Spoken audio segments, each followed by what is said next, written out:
আসসালামু আলাইকুম। ভালো আছেন সবাই? রাশিয়া এবং যুক্তরাষ্ট্রের প্রেসিডেন্ট মিস্টার ডোনাল্ড ট্রাম্পের ভিতরে আজকে ফোনালাপ হওয়ার কথা।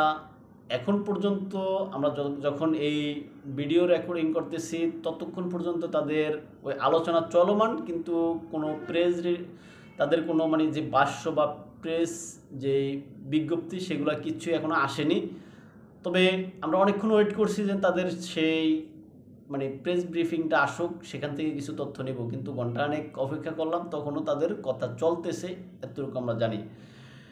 এখন শোনা শোনা বা আপনার দোয়াশাভাবে একটা কথা শোনা গেছে, যেটা হয়েছে যে আপনার রাশিয়া এবং ইউক্রেনের ভিতরে যে যুদ্ধ চলমান, ওই যুদ্ধে যুক্তরাষ্ট্র এখানে একটা মানে যুদ্ধবিরতির জন্য সর্বাত্মক চেষ্টা করতেছে, যেটা যুক্তরাষ্ট্রের প্রেসিডেন্ট ডোনাল্ড ট্রাম্প একদিন পূর্বে এটা তাদের যে এয়ারফোর্স ওয়ান আছে সেখান থেকে মানে সেখানে সংবাদ বা বিজ্ঞপ্তি দেওয়ার সময় সংবাদ বিজ্ঞপ্তি যখন করছে বা প্রেস কনফারেন্স করছে, ওই কনফারেন্সে তিনি বলেছেন যে এখানে যুক্তরাষ্ট্র রাশিয়ার সাথে ফলপ্রসূ আলোচনার জন্য প্রস্তুত বা ভালো কিছু একটা আশা করতেছে, এরকম একটা কথা ডোনাল্ড ট্রাম্প বলছে, অর্থাৎ তিনি ভালো কিছুর জন্য অপেক্ষা করতেছেন।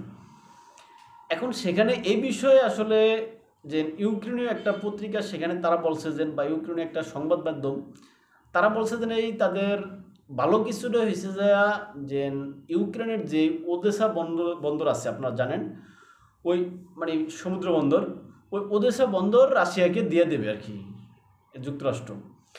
এখন প্রশ্ন হচ্ছে কি, ওদেসা বন্দর কি রাশিয়া কি দখল করছে? উত্তর না। ওদেসা বন্দর দখল করার কাছাকাছি কি রাশিয়া? তাও না। তাহলে কেন দিচ্ছে? দিচ্ছে এই জন্য, এখানে যুক্তরাষ্ট্র এবং রাশিয়ার ভিতরে এখন মূলত যুদ্ধবিরতি আলোচনা হয়েছে গিয়া, এটা হচ্ছে যে শুধু বিশ্বকে দেখানো, এটা এখন তাদের মধ্যে এটা হয়েছে গিয়া ভাগাভাগি, অর্থাৎ ইউক্রেনের যা আছে তা ভাগাভাগি করে নেওয়ার একটা প্ল্যান।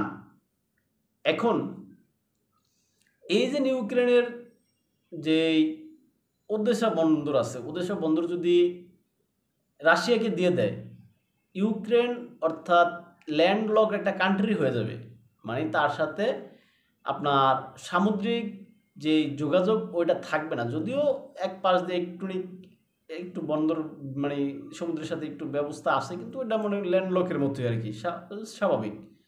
এত বড় বন্দর যদি রাশিয়া লয়ে যায়, ওটুকু যে কোনো সময় আপনার মনে করেন ব্লক করে দিবে। এখন এই বন্দর যদি ওদেসা বন্দর যদি রাশিয়া নিয়ে যায়, ওদেসা বন্দর রাশিয়া নিয়ন্ত্রণ করে, তখন ইউরোপের দেশগুলা সমুদ্রপথে ইউক্রেনের সাথে যোগাযোগ করতে পারবে না।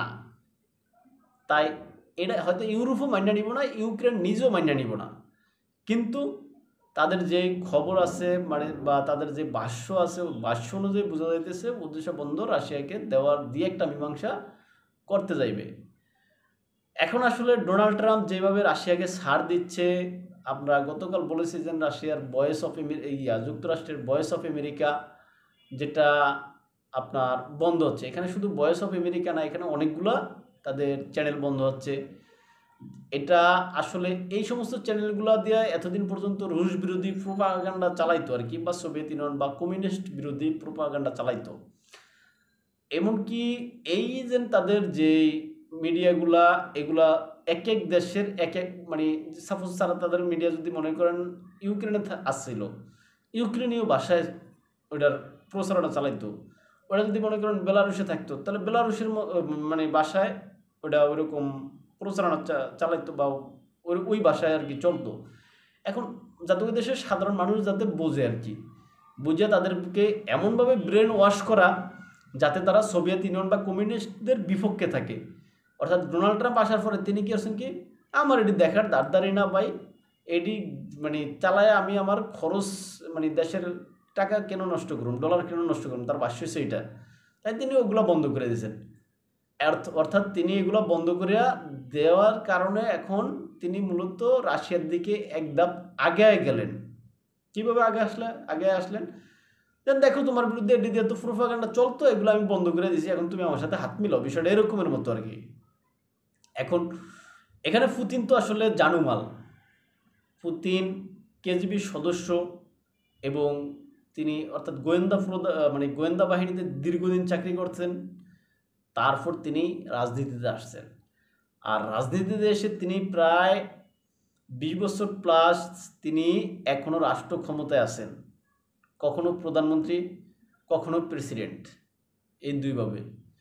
অর্থাৎ তিনি যখন প্রধানমন্ত্রী থাকতেন তখন প্রেসিডেন্ট নিজের অনুগত্য কাউকে বানাতেন, আবার 2 টার্ম যখন প্রধানমন্ত্রী থাকার পরে, মানে তাদের সংবিধানে কিন্তু 2 টার্মের বেশি নেই আর কি, এই জন্য আবার তিনি 2 টার্মের থাকার পরে তিনি আবার যখন প্রধানমন্ত্রী অন্য কাউকে নিয়োগ দিতেন তখন ওই পুতিন তখন প্রেসিডেন্ট হিসেবে আসতেন। অর্থাৎ এইভাবে তিনি সেখানকার ক্ষমতায় 20 বছর প্লাস আছেন।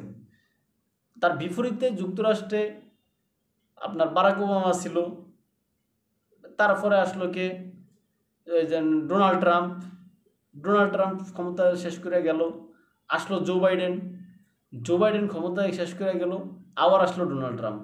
অর্থাৎ কতগুলো পরিবর্তন হয়েছে, কিন্তু রাশিয়াতে ব্যক্তি একজনই আছে। আর রাশিয়াতে ব্যক্তি একজন থাকে, তিনি তার যেই সমস্ত নিজ দেশের ভিতরে তার যেই আপনার ওই যে যারা তার বিরোধিতাকারী আর কি আছে, তাদেরকে কিন্তু তিনি আবার শক্ত হস্তে দমন করছেন। যেমন অ্যালেক্স নাভালনির কথা আমরা সবাই জানি।